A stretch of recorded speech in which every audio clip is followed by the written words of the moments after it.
Hi friends, నమస్తే. నేను మీ కిరణ్ పల్తాటి. ఈరోజు మనము బిజినెస్ లోన్ గురించి ఏమేమి డాక్యుమెంట్స్ కావాలి, ఎలాంటి కస్టమర్లకి బిజినెస్ లోన్ మనం అప్లై చేయొచ్చు అనేది చూద్దాం. ఫస్ట్ బిజినెస్ లోన్కి ఏమేమి డాక్యుమెంట్లు కావాలనేది చూద్దాం. సో బిజినెస్ చేసే పర్సన్కి business registration proof, business licence అనేది ఉండాలి.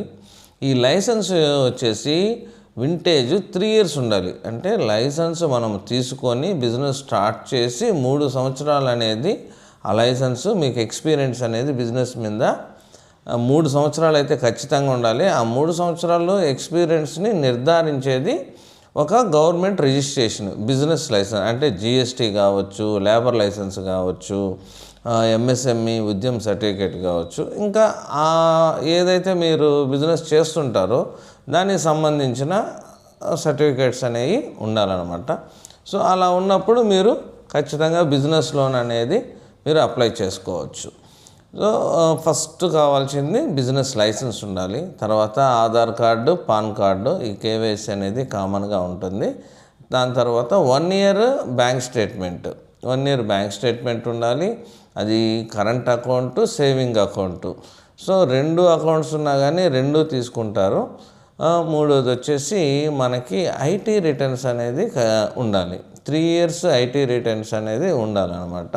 సో దాన్ని టర్న్ ఓవర్ బేస్ చేసుకొనేసి ఎలిజిబిలిటీ అనేది తీసుకోవడం జరుగుతుంది. అయితే ఈ మధ్య కాలంలో డైరెక్ట్గా ఐటీ రిటర్న్స్ని చూసుకొని ఐటీ రిటర్న్స్లో ఉండే టర్న్ ఓవర్ ద్వారానే బిజినెస్ లోన్స్ చేస్తున్నారంటే అలా ఏం కాదు. ఈ మధ్య కాలంలో అయితే ఐటీ రిటర్న్స్ లేకపోయినా చాలా వరకు ఎక్కువ మంది అకౌంట్లోనే ట్రాన్సాక్షన్స్, బిజినెస్ ట్రాన్సాక్షన్స్ జరుగుతూ ఉంటాయి. సో దాన్ని బట్టి వాళ్ళు ఏబీబీ, యావరేజ్ బ్యాంక్ బ్యాలెన్స్ ద్వారా కూడా బిజినెస్ లోన్ అనేది మనకి శాంక్షన్ చేయడం కానీ, వాళ్ళు ఎలిజిబిలిటీ చూడడం కానీ జరుగుతుందన్నమాట బిజినెస్ పర్సన్స్కి. సో మనకి ఐటీ రిటర్న్స్ లేవని చెప్పేసి మనం బిజినెస్ లోన్ అప్లై చేసుకోలేము అని అయితే అనుకోవలేదు. ఖచ్చితంగా ఐటీ రిటర్న్స్ లేని వాళ్ళు కూడా బిజినెస్ లైసెన్స్ 3 సంవత్సరాలు ఉండి మీ బ్యాంకుల్లో కానీ ట్రాన్సాక్షన్ నీట్గా, మీ బిజినెస్ ట్రాన్సాక్షన్స్ నీట్గా కానీ జరుగుతూ ఉంటే మీరు ఖచ్చితంగా అప్లై చేయొచ్చు. చాలామంది ఏంటంటే చిన్న వ్యాపారస్తులు, అంటే వాళ్ళకి ఫర్ ఎగ్జాంపుల్ ఒక చిన్న టీ షాప్ ఉంది, వాళ్ళకి బిజినెస్ లైసెన్స్ అన్నీ ఉన్నాయి. అయితే వాళ్ళకి యూపీఐ ట్రాన్సాక్షన్స్ పడుతూ ఉంటాయి. డైలీ ఒక 100,000 ఇలా పడుతుంటుంటాయి. వీళ్ళు కూడా ఏంటంటే అప్లై చేసుకోవచ్చు అంటే అప్లై చేసుకుంటే ఎలిజిబిలిటీ రాదు. ఏబీబీ, యావరేజ్ బ్యాంక్ బ్యాలెన్స్ ద్వారా వాళ్ళకి లోన్ ఎలిజిబిలిటీ అనేది రాదు. కొంచెం బిగ్ అమౌంట్స్ జరుగుతుండాలి, పెద్ద అమౌంట్లు జరుగుతుండాలన్నమాట. సో అలాంటి వాళ్ళు ఎవరైనా సరే అప్లై చేసుకోవచ్చు. ఐటీ రిటర్న్స్ లేవు మాకు అని చెప్పేసి ఎప్పుడు కూడా మీరు బిజినెస్ లోన్ అప్లై చేయలేమని మాత్రం అనుకోవద్దు. సో ఈ విధమైన డాక్యుమెంట్స్ అయితే బిజినెస్ లోన్ అప్లై చేయడానికైతే మీకు అవసరం ఉంటుంది.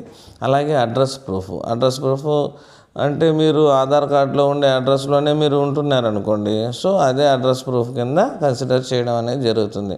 ఒకవేళ ఆధార్ కార్డులో ఉండే అడ్రస్లో మీరు లేరు, వేరే అడ్రస్లో ఉంటున్నారు, సో అక్కడ ఉండే గ్యాస్ బిల్ కానివ్వండి, లేదు ఆ టైంకి ఏదైతే ఉంటుందో ఆ ప్రూఫ్ అయితే మీరు ప్రొవైడ్ చేయాల్సిన అవసరం అయితే ఉంటుంది. అలాగే బిజినెస్ లైసెన్స్లో కూడా చాలా మంది లైసెన్స్ ఒక దగ్గర బిజినెస్ పెట్టి తీసుకో ఉంటారు. తర్వాత బిజినెస్ ప్రెమిసెస్ ఏదన్నా మీరు మారినట్లయితే దానిలో చేంజ్ ఆఫ్ అడ్రస్ ఉండరు. అలాంటప్పుడు మీరు ఖచ్చితంగా చేంజ్ ఆఫ్ అడ్రస్ చేసుకొని మీరు ఆ లైసెన్స్ని, పాత లైసెన్స్ని, కొత్త లైసెన్స్ని రెండింటిని మీరు ప్రొవైడ్ చేయాల్సిన అవసరం ఉంటుంది. అలాగే మెయిల్ ఐడి, తర్వాత మీ ఫోన్ నెంబరు.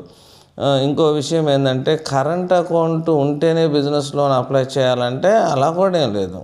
సో మీ బిజినెస్ లైసెన్స్ 3 years ఉండి మీ సేవింగ్ అకౌంట్లోనే మీకు మొత్తం ట్రాన్సాక్షన్ జరుగుతుంది, మీ బ్యాంకులో కూడా మీరు యాక్సెప్టెన్సీ జరుగుతుంది, మీ దానిలో మొత్తం ట్రాన్సాక్షన్ బాగుంది, బిజినెస్ ట్రాన్సాక్షన్ సేవింగ్ అకౌంట్లో, సో దాన్ని కూడా యాక్సెప్ట్ చేసి మీకు లోన్ అనేది చేయడం జరుగుతుంది. ఫ్రెండ్స్, ఈ వీడియో కానీ మీరు నచ్చినట్టే లైక్ చేయండి. అలాగే మీకు ఏదైనా డౌట్స్ ఉంటే మనకి కామెంట్ రూపంలో చెప్పండి. ఈ డిస్ప్లేలో ఉండే నెంబర్కి మీరు వాట్సాప్ చేయొచ్చు, లేదా కాల్ చేసి కూడా మీరు డౌట్స్ అడగచ్చు.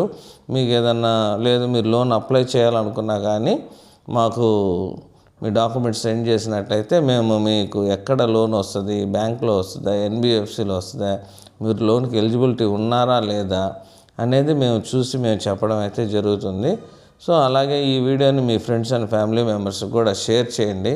వాళ్ళకు కూడా ఏదైనా లోన్ రిక్వైర్మెంట్ ఉంటే మన వీడియో చాలా ఖచ్చితంగా ఉపయోగపడుతుంది friends. Thank you very much.